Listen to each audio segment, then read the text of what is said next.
Avec cette enquête, on a eu l'impression que le recueil de la parole des femmes racisées était beaucoup plus difficile que le recueil de la parole des femmes blanches.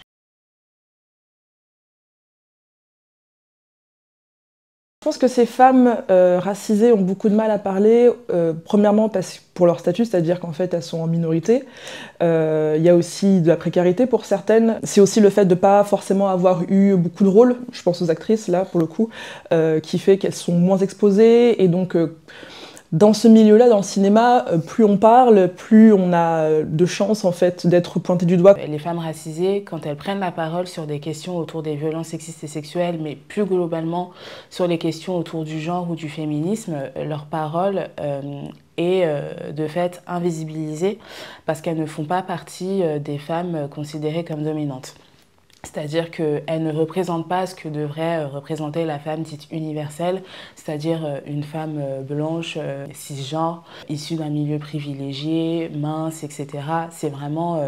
les femmes racisées sont des femmes qui sont à côté, et donc forcément, elles auront l'impression que leur parole sera à compter ou pas du tout considérée. À titre d'exemple, lors des Césars 2020, lorsque Roman Polanski a été sacré meilleur réalisateur et que Adèle Haenel et Céline Sciamma ont quitté la salle, il y a une phrase que Virginie Despentes avait écrite dans le journal Libération après cet événement, c'est « on se lève et on se casse » pour décrire le geste. Sauf que justement, elle n'a décrit le geste que d'Adèle Haenel et non pas d'Aïssa Maïga qui avait fait exactement la même chose, qui elle aussi est une actrice de premier plan pourtant. Et il y a tout un travail médiatique, je pense, qui est très important à faire, parce que l'une des raisons pour laquelle on a aussi fait cette enquête, c'est parce qu'il y a un énorme angle mort. C'est parce qu'en fait les médias ne s'intéressent pas aux paroles de femmes racisées, ou du moins en tout cas ce que j'ai remarqué, c'est qu'on s'intéresse à des femmes uniquement quand on parle de monstres sacrés. Donc au final, j'ai parfois l'impression qu'on s'intéresse plus à l'homme agresseur. Voilà, on veut faire au final une émission sur Depardieu, on veut faire une émission sur Jacot, sur Polanski, mais les victimes passent en deuxième, voire en troisième plan.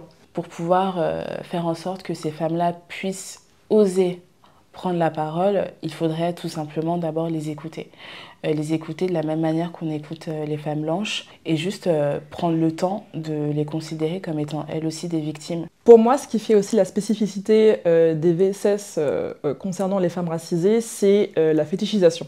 La fétichisation sexuelle, en fait, c'est issu de notre imaginaire colonial où on va percevoir, par exemple, une femme d'origine est-asiatique comme une femme soumise et docile et une femme afrodescendante comme étant... on va l'hypersexualiser, on va l'animaliser, tout en la masculinisant. Dans notre enquête, ça a été l'un des points vraiment importants. C'est une des premières choses que les actrices qu'on a rencontrées ont dénoncé, c'est le fait d'être vraiment remise à l'état d'objet. On parle beaucoup du female gaze, avec l'avancée d'un regard féminin qui serait donc moins ancré de patriarcat. Moi, je dirais aussi qu'il est important, peut-être dans le cinéma, d'arriver à décolonialiser en fait le regard, donc c'est-à-dire à arrêter de percevoir les femmes racisées comme étant là pour bien sexuel d'un homme blanc. D'ailleurs, on le voit beaucoup dans les rôles, c'est ce que nous ont beaucoup parlé les personnes qu'on a interviewées, c'est-à-dire qu'elles étaient remises au rôle de boat people, de masseuses, de prostituées. Et en fait, quand on se rend compte aussi un petit peu de ce schéma, on se rend aussi compte que c'est des personnages qui sont souvent, qui finissent par être des victimes de violences sexuelles elles-mêmes. Et je trouve que ça en dit long aussi, sur toute la situation dans laquelle on est.